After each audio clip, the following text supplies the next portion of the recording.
You ask Tiger to solve. This deals with linear equations with one unknown. The final result is x equals -14/13. Let's solve it step by step. Simplify the expression. Cancel out the negatives.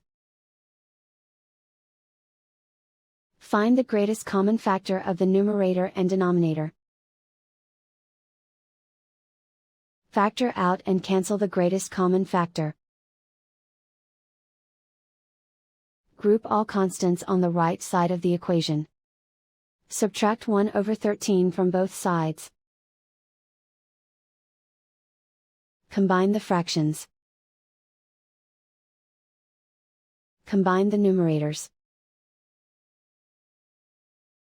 Reduce the zero numerator.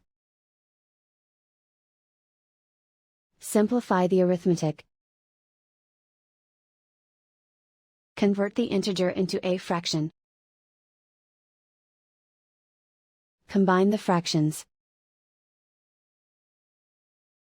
Combine the numerators.